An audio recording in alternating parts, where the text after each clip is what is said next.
En esta oportunidad vamos a escuchar al doctor Francisco Pomvergés, es secretario de Política Criminal, Coordinación Fiscal e Instrucción Penal para Procuración General de la Provincia de Buenos Aires, de la Suprema Corte de Justicia. Es abogado, inició su carrera judicial en el año 89, siendo juez en lo criminal del Departamento Judicial de San Martín, habiendo llevado adelante el primer juicio por jurados en la provincia de Buenos Aires en el 2015. Y bueno, actualmente nos va a contar un poco cómo se viene trabajando en el Ministerio Público relacionado con la evidencia digital e investigaciones digitales. Bueno, doctor, gracias.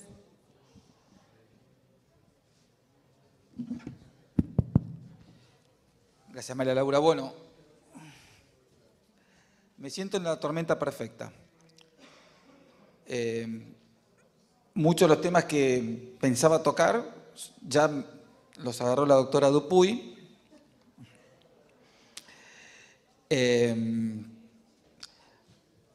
No digo que tengo pánico, pero siempre me cuesta mucho hablar frente a los peritos, porque soy abogado. Y en la última charla que tuve con mis hijos, cuando les contaba de qué iba a hablar sobre hoy con ustedes, les conté que iba a hablar de inteligencia artificial y me miraron y me dijeron, ¿y vas a ir de traje con corbata y con todas esas canas que tenés? No te va a creer nadie. Entonces ya vengo como inhibido, porque es así, ¿no? Es poco creíble una persona de traje y corbata, abogado, hablando de evidencia digital y inteligencia artificial. Bueno, así que por lo menos me saqué la corbata.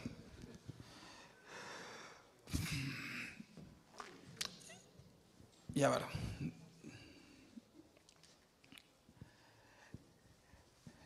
Entonces, ¿de qué voy a hablar? De lo que creo que entiendo, que es lo legal y jurídico. Recién acá hablaban de encriptación y de copias lógicas y físicas. No tengo la más mínima idea de qué se trata. Para eso están los peritos. Pero la misión del abogado es tratar de que todo lo que sea evidencia, que se incorpore al proceso, sea de una manera legal y entendible. ¿Para qué? Yo represento al Ministerio Público, o sea, al cuerpo de fiscales. Nosotros queremos ganar el caso. Y del lado de la defensa lo mismo, quieren ganar su caso. Y no me parece mal. Es la función de cada uno.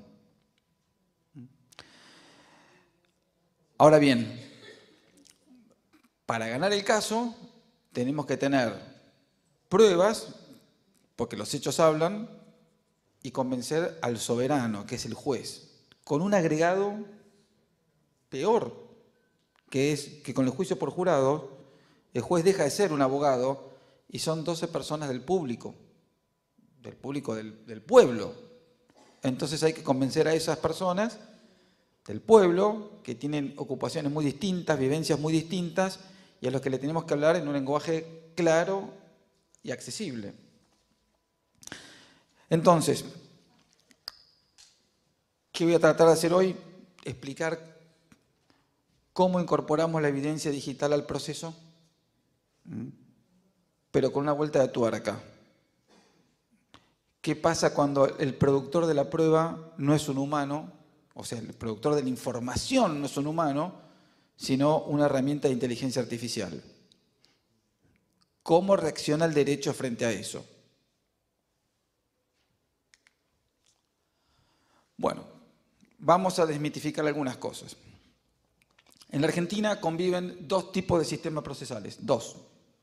Un sistema inquisitivo o mixto, que es el del Código Federal actual, el que hoy está vigente, no el que están poniendo en práctica, el que está vigente en casi todo el país. El que también está vigente en la ciudad de Buenos Aires, en los juzgados de instrucción y los tribunales orales. Y hay varias provincias que tienen un sistema mixto. ¿Qué pasa en el sistema mixto? El juez es el dueño de la investigación y es el dueño del proceso. ¿Y qué hacen el fiscal y el defensor? Son concebidos como auxiliares de la justicia, porque se supone que todos están en búsqueda de la verdad y le aportan argumentos al juez para que el juez tome sus decisiones. ¿Y qué son los peritos y los testigos? También auxiliares de la justicia. ¿Qué pasa en un sistema acusatorio? La justicia no tiene más auxiliares. El juez no investiga, el juez no toma decisiones sobre qué pruebas se incorpora o no, así de oficio. El juez es un tercero imparcial en este triángulo donde hay un juez acá arriba y las partes acá abajo, donde el juez únicamente decide cuál de los dos tiene la razón y cómo se procuran las dos partes tener la razón, o sea, el fiscal y la defensa, con sus pruebas. El juez ya no produce más la prueba, la producen las partes. Entonces, dejan de ser auxiliares de la justicia, de ese valor intangible, y pasan a ser personas que tienen intereses encontrados y le piden a un tercero, un árbitro, que dirima. Y el perito deja de ser un auxiliar de la justicia y pasa a ser un auxiliar de la parte. Odio la palabra auxiliar. Hace 2 semanas estuve en una charla, en una mesa de trabajo. Entonces había un instructor judicial y un perito informático que me manifestaban esta preocupación. Che, vos sabés que a mí me cuesta mucho porque el fiscal sabe menos que nosotros, entonces no nos sabe orientar. Y dije, acá hay un error de concepto. Pero el error de concepto es la falta de transversalidad. ¿A qué me refiero con esto? Yo creo que en la máxima de zapatero a tus zapatos. Y si bien el fiscal, el defensor, el juez, se pone en un lugar superlativo en el proceso, en realidad el paradigma cambia con el sistema acusatorio. ¿Y por qué cambia? Porque somos transversales, somos todos igual de importantes.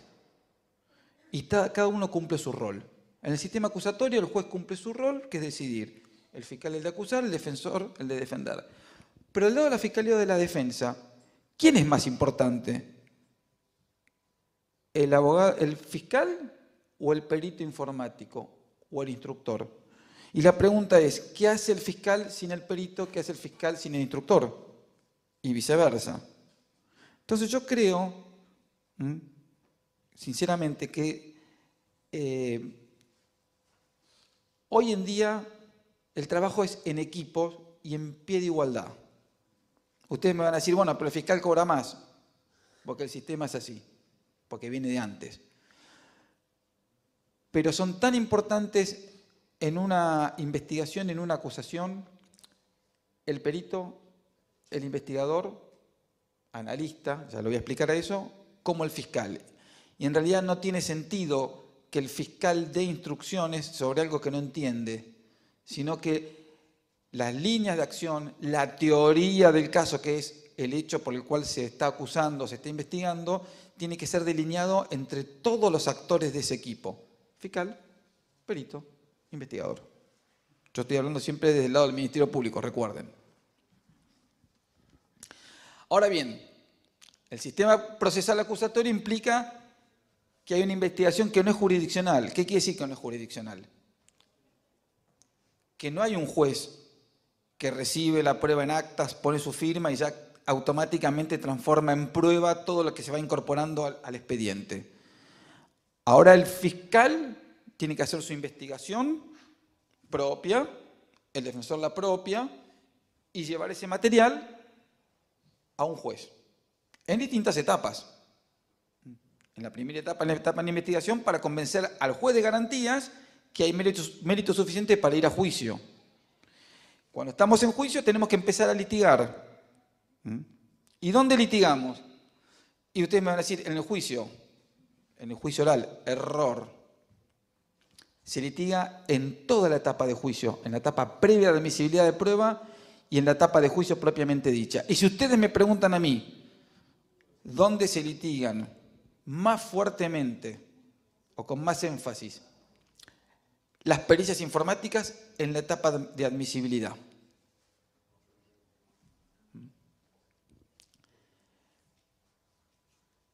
La etapa de juicio se divide en dos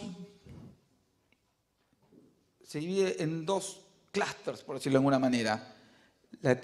En la subetapa de admisibilidad y la etapa de producción. En la etapa de admisibilidad vamos a evaluar si esa prueba, esa pericia informática puede ser utilizada en el juicio. Y en la etapa de producción vamos a traer al perito a declarar sobre lo que hizo y sus conclusiones.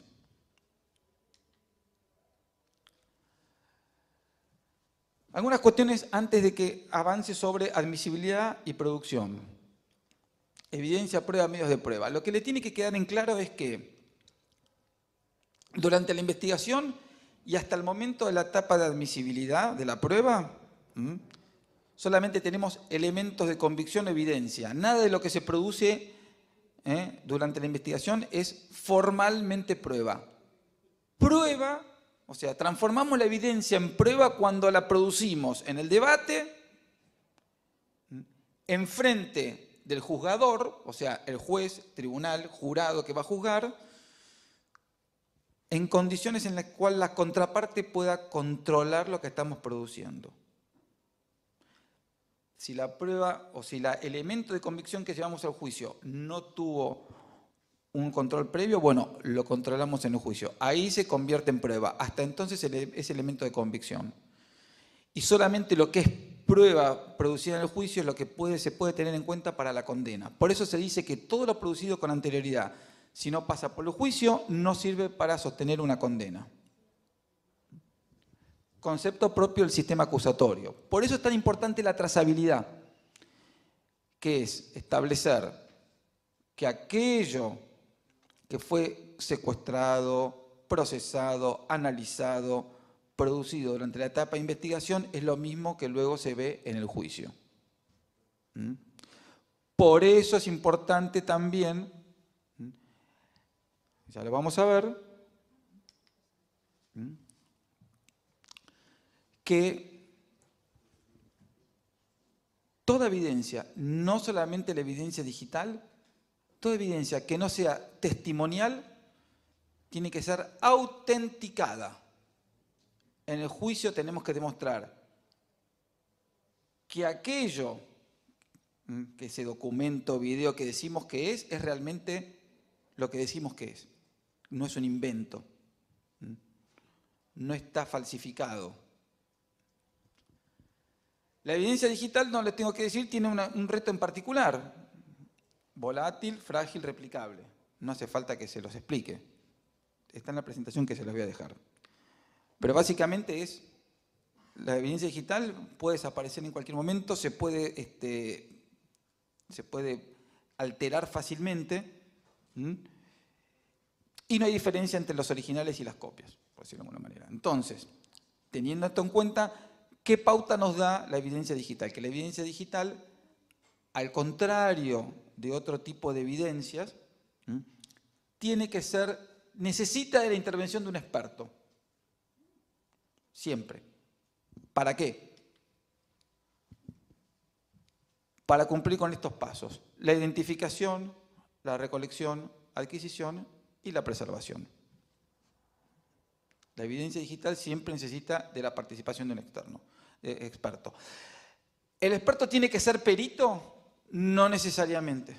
Como dijo la doctora Dupuy, por ejemplo, para todo lo que es la extracción de evidencia forense a través de un UFED, vamos a necesitar de una persona que esté suficientemente calificada.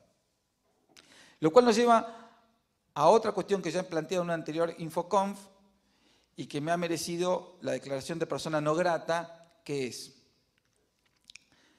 ¿qué es lo que califica a un experto o a un perito? ¿Un título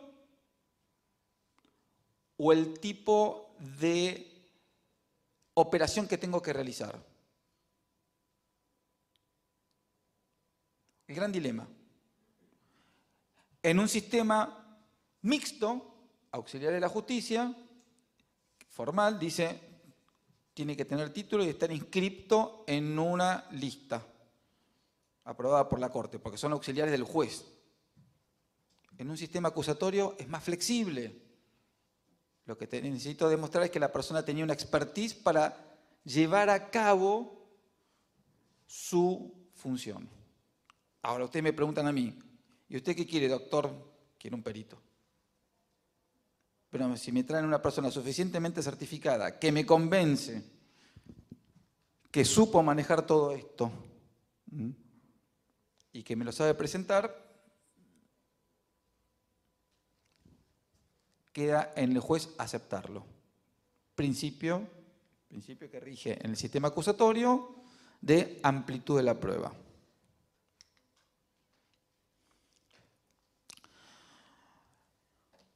El perito en el sistema acusatorio, vuelvo, es de las partes, o sea, es del fiscal. Aunque me digan es el perito oficial, si lo convoca el fiscal y el fiscal le hace hacer la pericia, es la prueba del fiscal. La defensa puede adherir o no, pero si quiere controvertirla va a tener que traer su propio perito. No hay un perito tercero imparcial, porque la prueba es de las partes. La carga de la prueba de las partes es en un sistema acusatorio, la carga de la prueba de las partes, tanto de su presentación como de su producción.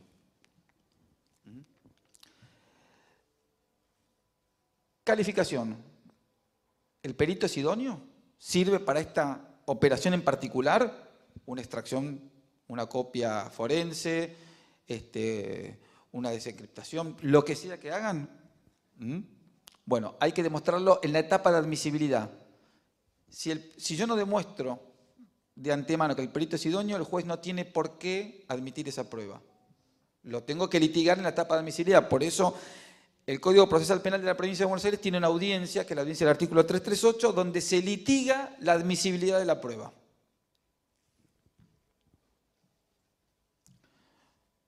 Requisitos de admisibilidad vienen después. No solamente la calificación del perito, sino requisitos formales y materiales. ¿Cuáles son los requisitos formales? Si la pericia no es reproducible, tengo que demostrar que le di a la contraparte la posibilidad de controlar. ¿Cómo le di a la contraparte la posibilidad de controlar la operación? Bueno, notificación previa. ¿Qué hacemos en el Ministerio Público? Fiscal. Notificamos previamente todo. Vamos a hacer la extracción del UFED y vamos a buscar esta información. Pedimos la orden al juez, el juez nos autoriza, notificamos a la contraparte el día, o sea, a la defensa, el día y hora en que se va a realizar la extracción. Si quiere venir, que venga. Si quiere venir con su experto, que venga con su experto. Ningún problema. El proceso es transparente. Y si nosotros no aseguramos el control, después perdemos la prueba. Ahora, si la prueba es reproducible, se hace la extracción y se deja a disposición de la contraparte la copia forense para que la contraparte haga lo que tenga que hacer con esa copia forense. Después podemos discutir hasta qué punto le damos acceso a la copia forense o no, porque también hay cuestiones de invasión de la intimidad o de ir más allá de lo que la orden del juez permite. Eso es otra discusión. La pericia tiene que estar documentada, como decía la doctora Dupuy. Lo que se pueda filmar se firma, lo que no se deja el informe por escrito, pero tiene que ser documentada y se tiene que poder reproducir la pericia para presentarla en el juicio. ¿Cuáles son los requisitos de admisibilidad? O sea, estamos hablando igual de todos los requisitos que hay que cumplir para que el juez nos diga entra, no entra. Así que fíjense en la importancia que tiene la litigación de la admisibilidad. El método que vamos a utilizar, entre los requisitos materiales de admisibilidad, tiene que ser confiable y basado en principios científicos sólidos. La metodología debe ser replicable y verificable. Se debe identificar y cuantificar el margen de error. La metodología debe tener una aceptación general en la comunidad científica. La metodología debe haber sido sometida a revisión de pares. Y el perito tiene que ser calificado, la herramienta que utilizó certificada y tiene que haber aplicado el método correcto. Cuestión que después de vuelta se va, el último punto, o los otros se pueden debatir en el juicio. Pero si no se demuestra todo esto, en teoría un juez no debería declarar admisible la pericia o admitir que llegue a juicio. Lo único que he hecho acá es digamos, reproducir los parámetros sentados por un famoso fallo de la Corte Suprema norteamericana, Daubert, y el fallo Cumo y Frey, que hoy son los que se usan en cualquier sistema acusatorio para evaluar la admisibilidad de pericias. Ustedes me dirán, no suele suceder esto habitualmente en los tribunales. Y yo le voy a contestar, y en general no, porque todavía no se avivaron. Pero en la medida en que los fiscales, los abogados, los jueces vayan adquiriendo más conocimientos, necesariamente van a tener que caer en estas pautas de trabajo para poder admitir la evidencia digital en juicio.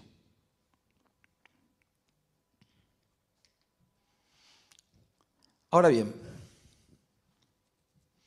nosotros del año 2018 en el Ministerio Público decidimos tomar una decisión táctica y estratégica. Y es separar el trabajo de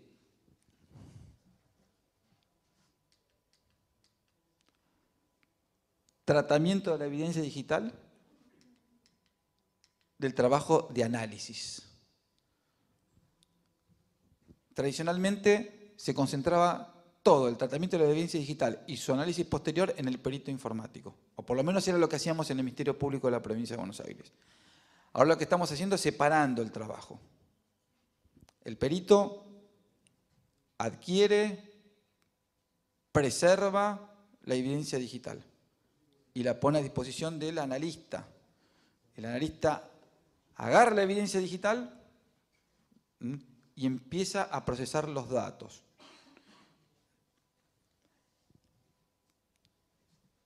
Por eso nosotros ahora estamos formando analistas, que son aquellos expertos en buscar los datos, ordenarlos, seleccionarlos y sacar una conclusión que se plasma en un informe.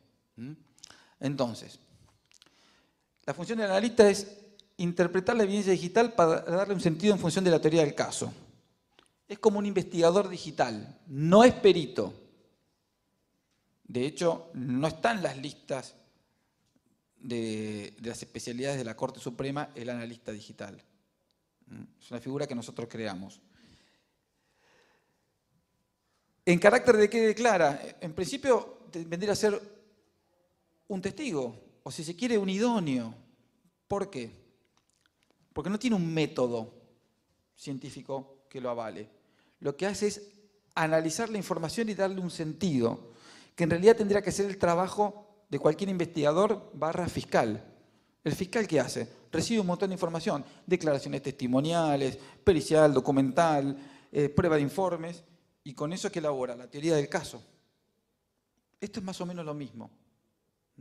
Pero como los volúmenes de información que se manejan son muy grandes y la necesidad de utilizar herramientas de análisis se vuelve necesario cuando incorporamos la evidencia digital, bueno, creamos la figura del analista y lo capacitamos. ¿Cuáles son las fuentes de evidencia? Bueno, los dispositivos, ahí sí, en general toda la evidencia que viene de dispositivos secuestrados necesita la intervención de un técnico, de un perito. Ahora, ¿qué pasa con la información que está en redes sociales, sitios web o en fuentes conveniadas? O sea, bases de datos con las cuales el Ministerio Público tiene convenios para buscar datos. Ahí no necesitamos un perito. Ahí está de vuelta en la lista. Lo capacitamos para pedir oficios, digamos, para preparar los oficios pidiendo información a Facebook, a Twitter, a Google, a las empresas que tienen datos online o de redes sociales, también a nuestras fuentes conveniadas. Eso lo junta con la información que saca de los dispositivos y genera un reporte o un informe en el cual transforma el dato en información. ¿Información útil para qué? Para el fiscal. Pero de vuelta, fiscal, investigador, o sea, analista y perito forman una santísima trinidad, por decirlo de alguna manera. Están juntos en la elaboración de la teoría del caso. Están juntos en evaluar qué prueba o de qué manera van a presentar esa prueba para hacerla entendible en el juicio. Son un trío. Ninguno es más importante que el otro. Ninguno puede prescindir del otro.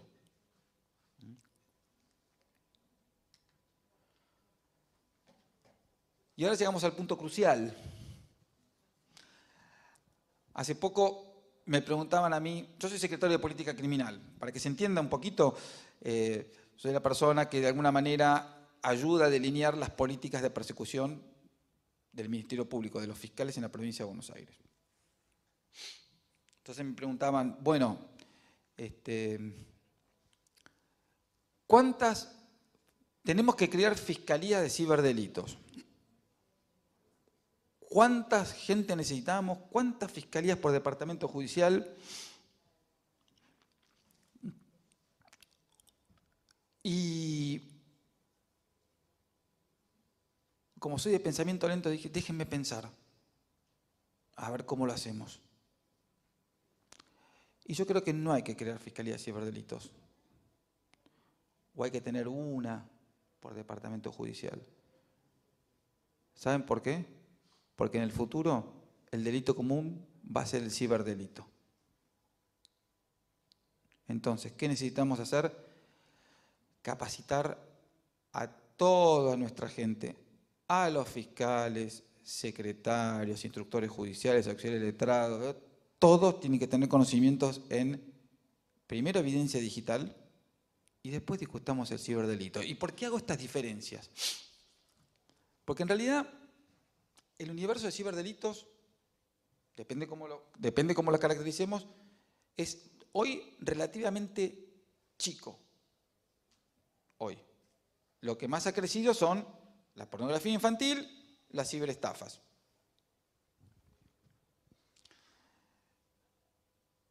Pero la tecnología atraviesa a todas las investigaciones. La evidencia digital está presente en las investigaciones de un robo, un hurto, un homicidio, una violación, en todo. Nuestra escena del crimen hoy, de cualquier delito, ha dejado de ser el lugar donde encontramos el cuerpo y lo pintamos, o donde secuestramos las vainas. Nuestra escena del crimen hoy es el celular. Nos da más información un celular de un testigo, una víctima, un sospechoso, que lo que puede levantar el criminalista en la escena del crimen.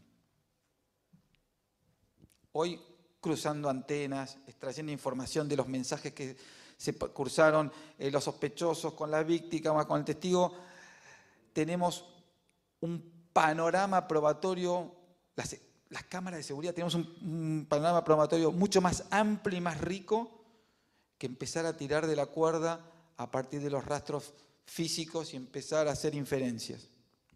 Entonces, ¿qué nos hemos propuesto? Esto. Guía para investigadores.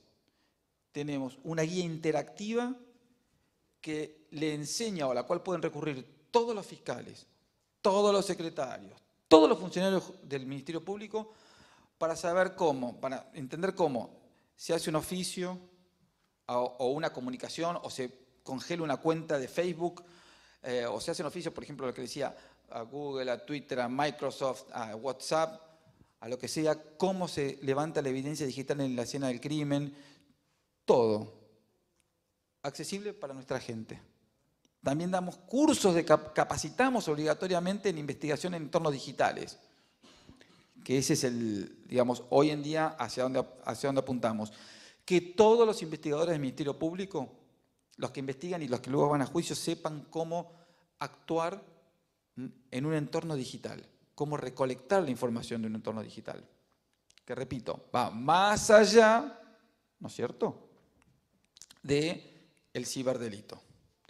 Y sí, y el ciberdelito, si bien hoy es una proporción menor, crece exponencialmente.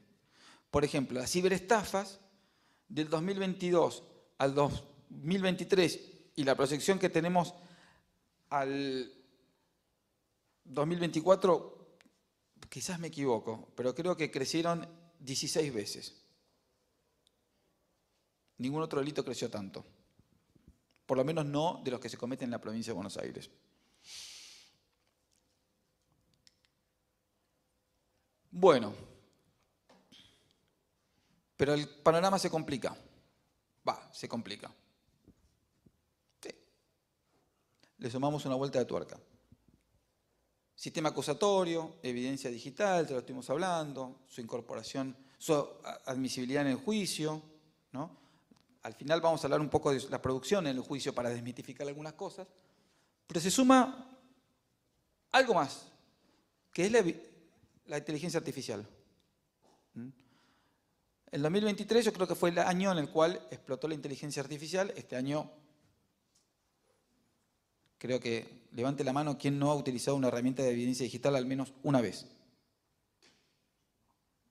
Bien, todos han utilizado una herramienta de inteligencia artificial al menos una vez. Bueno, la inteligencia artificial es como la evidencia digital o como todo lo que manejamos en el mundo digital. Cuando empieza a entrar en nuestras vidas, tarde o temprano va a ser una fuente de información. Y esa fuente de información eventualmente nos va a servir en la investigación para algo. En una investigación criminal tiene algún sentido. No sabemos cuál, pero va a tener algún sentido o nos va a ayudar a esclarecer un crimen o a zafar de un crimen, de una acusación. ¿Cuál es el impacto que tiene la inteligencia artificial en la investigación y el proceso penal? Quizás tiene más impacto en la investigación criminal que en el proceso penal, pero van de la mano. Nosotros hoy, en el Ministerio Público, tenemos un sistema que se llama el IBIOS, que es un sistema de inteligencia artificial de reconocimiento facial. Los sistemas de reconocimiento facial hoy utilizan la tecnología de inteligencia artificial.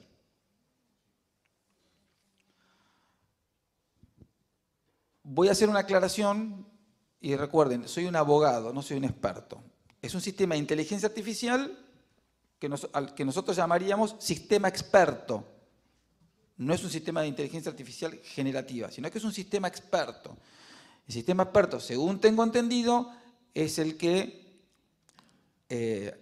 se maneja con un algoritmo que es la información le es provista por el ser humano y el algoritmo saca una conclusión. No aprende por sí solo, sino que va, digamos, a medida que uno le va cargando información, el algoritmo va sacando conclusiones y es un sistema, por lo menos el del Ministerio Público, un sistema de open box o caja abierta, que digamos, que está abierto en el sentido de que se puede, el algoritmo y la metodología o el proceso interno del sistema es transparente.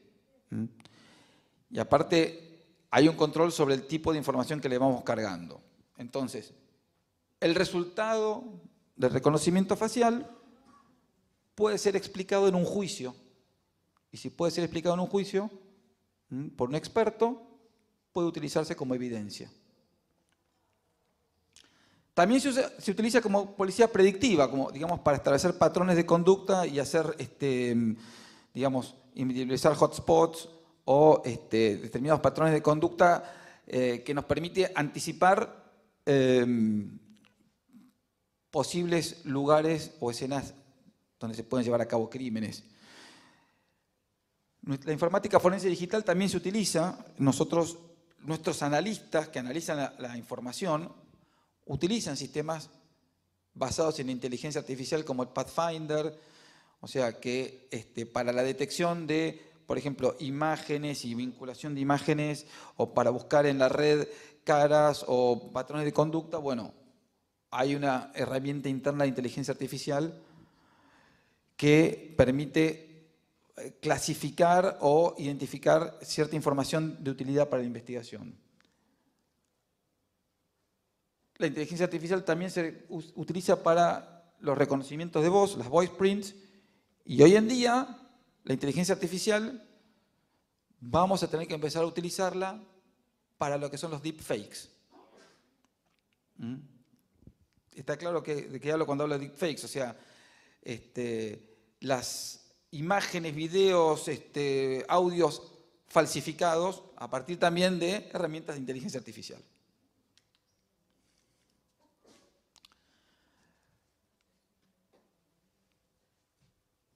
La inteligencia artificial también se utiliza en la justicia para evaluar riesgos. Esto lo utilizan sobre todo en el sector privado, en análisis de documentos digitales para ayudar en la búsqueda de jurisprudencia, en la redacción de textos, reconocimiento facial, lo que ya explicamos. Y me voy a detener un minuto en el caso Compass. La inteligencia artificial también se está utilizando para el Compass, para casos como el Compass. ¿Qué es el Compass? Es un sistema desarrollado en los Estados Unidos predictivo de reincidencias. A partir de la carga de determinados parámetros, el sistema puede predecir, o dice que puede predecir, si una persona condenada, al momento de darse la libertad, va a reincidir. Esto generó una gran polémica. Exactamente. Exactamente. Está reemplazando un perito, psiquiatra, psicólogo, por una herramienta de inteligencia artificial. ¿Qué tan segura es?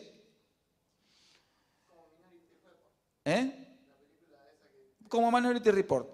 ¿Qué es lo que trae el Compass? ¿Qué es lo que ha puesto, digamos, ha habido toda una discusión, se llevó a los tribunales y hay una resolución de la Corte Suprema del Estado de Wisconsin diciendo que el Compass es una herramienta útil, aunque peligrosa, pero que si es simplemente orientativo y está bajo supervisión humana, no es ilegal su uso. Pero ¿qué es lo que ha puesto de evidencia el Compass? Que las herramientas de inteligencia artificial también tienen sesgos, eso lo saben todos, pero en el caso de la justicia, el tipo de información y la manera en que se carga la información ha producido un sesgo, y el sesgo es que la posibilidad de que una persona de color blanco reincida está en el orden, según el Compass, en el orden del 29%. Y de que una persona de color, un afroamericano, reincida, está en el orden del 44%. Ustedes me podrán decir, bueno, pero la demografía americana y como es una minoría excluida que está más propensa al crimen. Pero el sesgo está.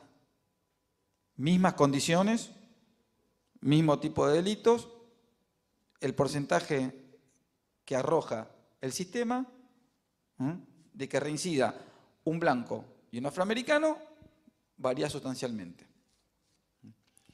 El tema se quiso llevar ante la Corte Americana, la Corte Suprema de los Estados Unidos, que le aplicó un certiorari, y certiorari es cuando rechacen y eliminen el caso, no lo voy a tratar, no me interesa.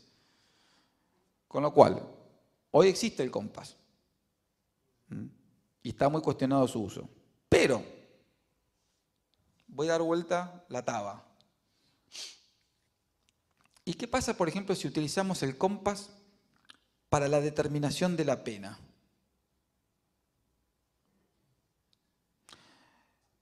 A ver, mismo caso, sujetos similares, mismo delito, misma circunstancia de modo, tiempo y lugar, hoy en la provincia de Buenos Aires, en un departamento judicial o en otro, tiene penas sustancialmente diferentes.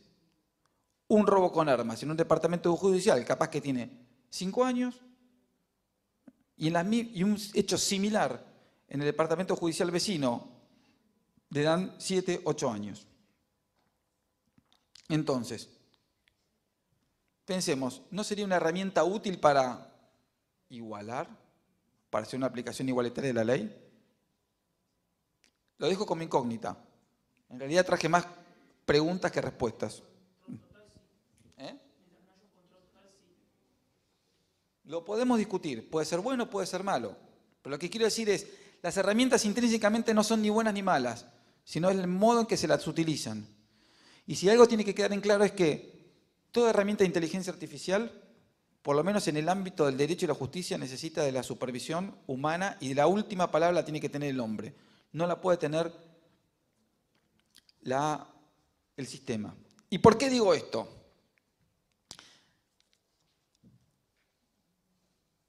Porque todo lo que es prueba técnica, prueba experta, necesita de un perito, de un ser humano, de un experto que explique el qué y el cómo. Y la pregunta es, ¿la herramienta de inteligencia artificial por sí sola puede explicar el qué y el cómo? Lo cual nos lleva a otra pregunta. Bueno, cuando el resultado de la herramienta de inteligencia artificial sea X, ¿qué tipo de perito voy a, o a qué experto voy a convocar? ¿Al que cargó los datos? ¿Al que hizo el algoritmo? ¿Al que armó el sistema?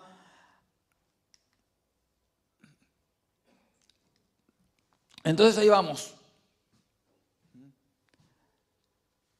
Evidencia digital generada por, evidencia digital sí, generada por inteligencia artificial.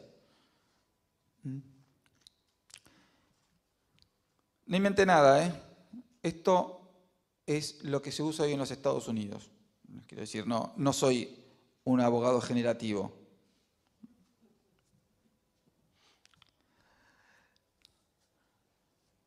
¿Cuáles son las condiciones de admisibilidad que debería tener la información generada por una inteligencia artificial para incorporarla al proceso?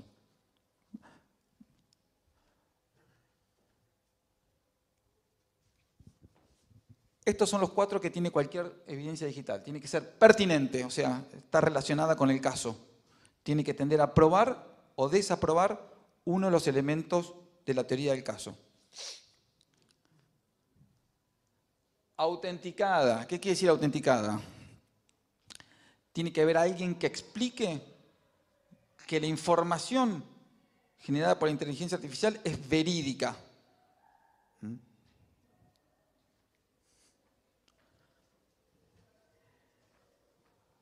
Válida y consistente. Válida es demostrar que el resultado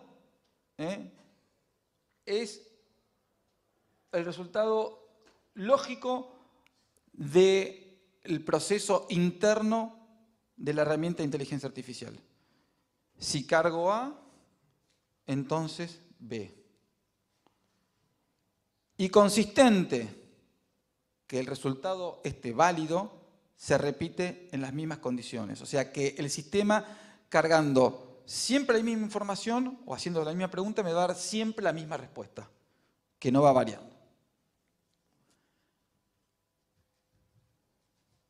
En una herramienta de inteligencia artificial, ¿cómo se demuestran sobre todo estos 3 puntos? A través de la transparencia y explicabilidad. Transparencia es la posibilidad de conocer cómo funciona el sistema. La explicabilidad es la capacidad de poder explicarlo a quien lo tiene que entender. Lo estoy haciendo muy simple. Yo hago siempre esta advertencia porque sé que estoy hablando frente a peritos y expertos y soy abogado. Entonces, si el sistema no es transparente y explicable, entonces el resultado de una herramienta de inteligencia artificial no es admisible como evidencia.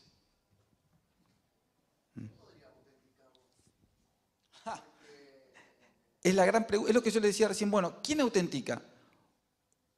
¿Un perito informático de los que están en las listas de la Corte? ¿O quien desarrolló el sistema, quien lo audita, quien lo conoce, quien sabe qué información se cargó y cómo se cargó? Sí. ¿5 qué? Ah, ¿me pasé 5 minutos o me faltan 5 minutos? Estoy terminando. Yo lo planteo, digamos, del lado del que lo programó. Vos siempre vas a defender tu código, porque vos pensás que es perfecto. Hasta que se demuestra lo contrario, tenés 20 bugs y bueno, tenés que pegarlo por allá. Siempre vas a defender tu código. Entonces, perdón, que comente algo. Hay unas 70 personas del otro lado, también alumnos, que no escuchan la pregunta. O repetí la voz o pasen. O sea,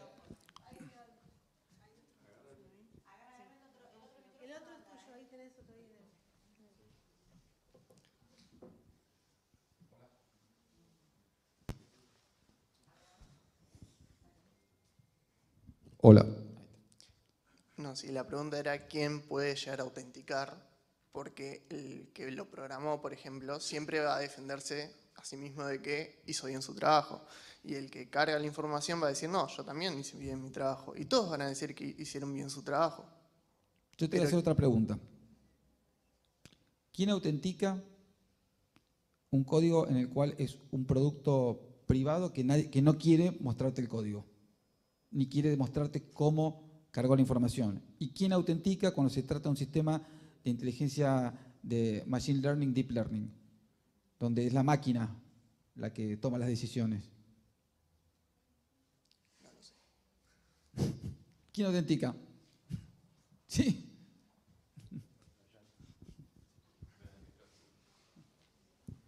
¿Qué tal? No, ahí no tapo. Los desarrolladores de sistemas de inteligencia artificial deberían dar model cards con todas las estadísticas y las métricas, qué testeos hicieron, qué scores y todo eso. Estamos trabajando para eso. Bueno, hay una respuesta de un técnico. Acuérdate que soy abogado. Pero bueno, y vuelvo a la pregunta, o a tu pregunta. Bueno, en sistemas de inteligencia artificial generativa, de redes neuronales, yo no tengo la respuesta. Y como yo no soy generativo, y esto es algo que saqué de una investigación que hice de lo que se hace en Estados Unidos, ellos tampoco tienen la respuesta. Entonces, hoy te dicen, open box, ok, hasta ahí. Black box, no se admite como evidencia.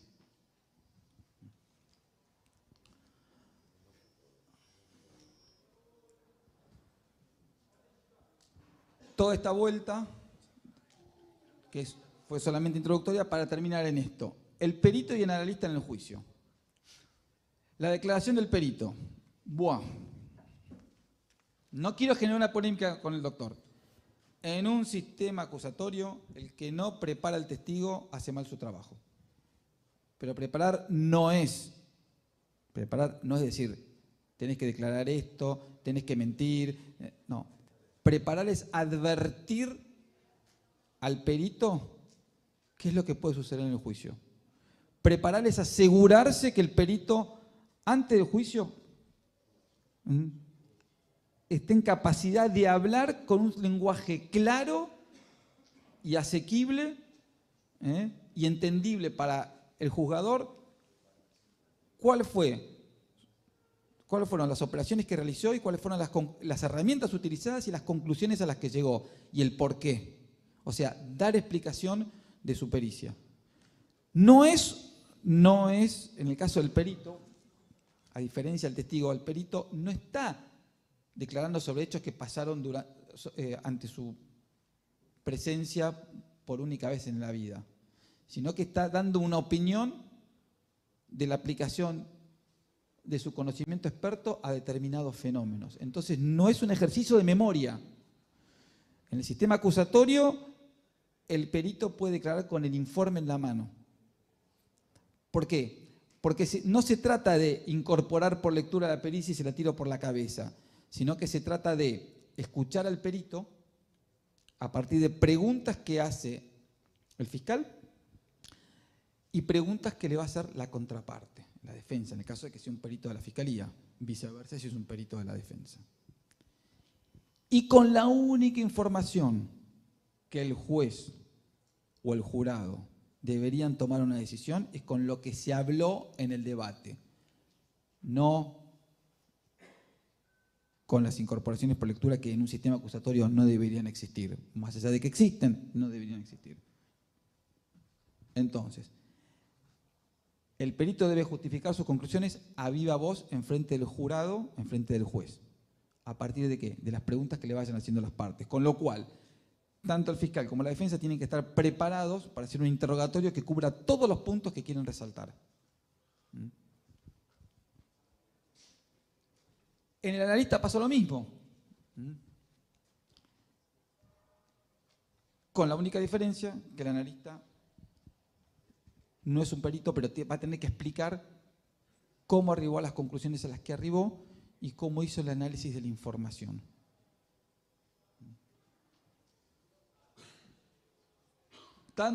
Fundamentalmente el perito en el juicio tiene que ser primeramente acreditado. Hay sistemas, no el de la provincia de Buenos Aires, pero sí hay sistemas en las provincias argentinas donde el juez que decide la admisibilidad no es el mismo juez del juicio. Entonces, vamos a tener que volver a acreditar al perito en el juicio, como lo hicimos en la admisibilidad. Y vamos a tener que formularle todas las preguntas de viva voz para que el juzgador entienda de qué está hablando el perito. Conclusiones. La prueba de las partes en un sistema acusatorio. Hay que trabajar en equipo. No hay más auxiliares del juez ni de la justicia. Es un trabajo en equipo. Todos juntos. ¿Por qué? Porque la prueba es mía. Porque los expertos son míos. Y los expertos son los que a mí me guían en la preparación del caso. Yo lo único que soy como abogado, como fiscal, es si se quiere, el presentador jurídico del caso. No soy el investigador, no soy el perito. Soy el que le da un significado jurídico, el que conoce las reglas de cómo llevar el caso ante un tribunal y que el tribunal me dé un veredicto favorable o desfavorable si fracaso en mi función. La admisibilidad, sobre todo en las pericias, hay que litigarla, y más que todo en las pericias informáticas, y luego hay que litigar en el juicio de la manera que yo les dije. Con el perito viva voz, con su informe a la vista, porque no es un ejercicio de memoria. A nadie le creería a un perito que hace 20 pericias al mes.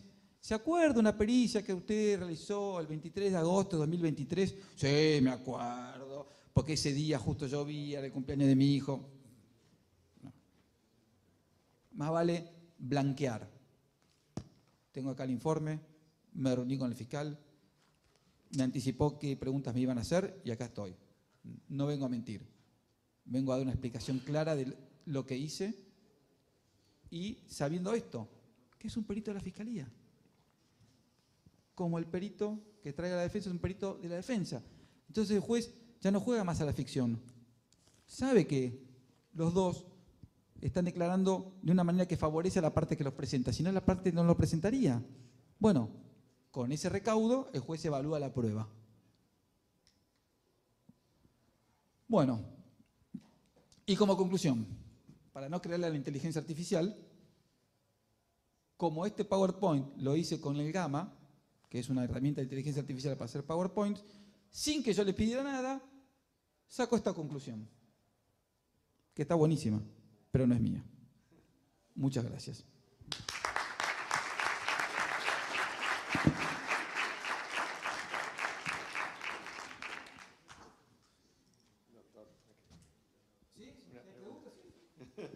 Pero como me dijeron 5 minutos, ya es una pequeña reflexión. Coincido en un todo absolutamente con que la palabra preparación del testigo, del perito, suena fea. Porque parece que uno preparara algo o quisiera instalar en el perito o en el testigo algo. Y la preparación muchas veces excede el marco de lo jurídico. Uno por ahí le dice al testigo, séntate bien, habla bien. Cuando el fiscal pregunta, que a lo mejor se enoja, no te enojes vos.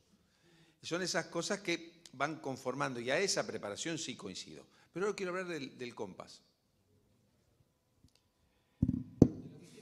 Pero tenía 5 minutos, ¿no? A veces me da cosa decirlo, pero yo más de 40 años en la especialidad.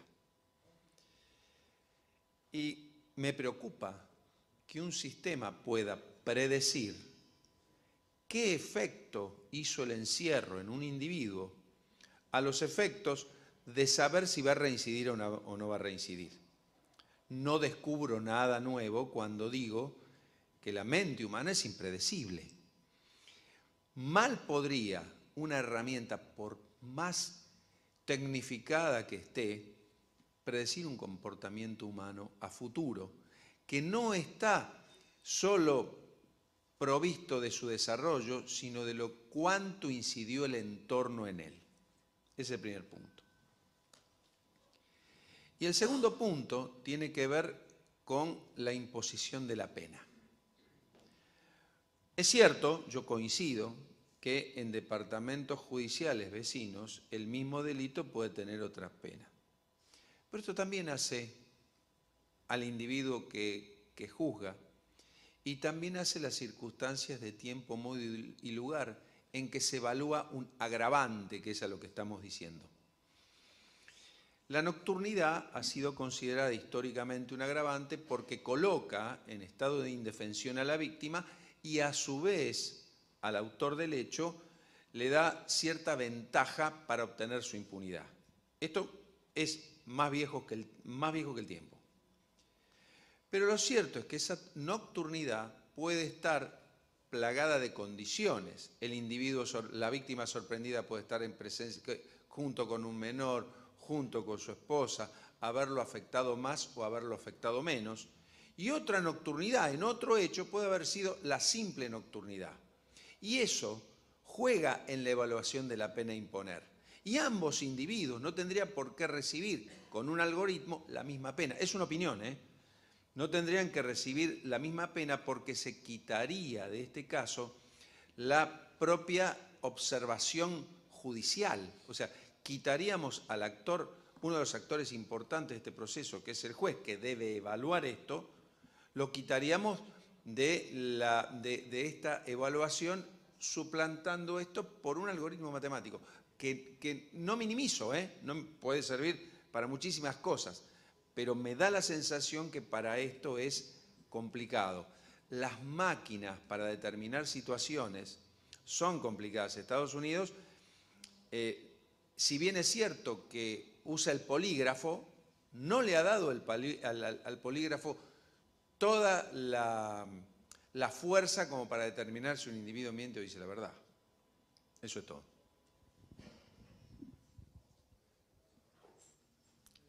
Coincido en buena medida.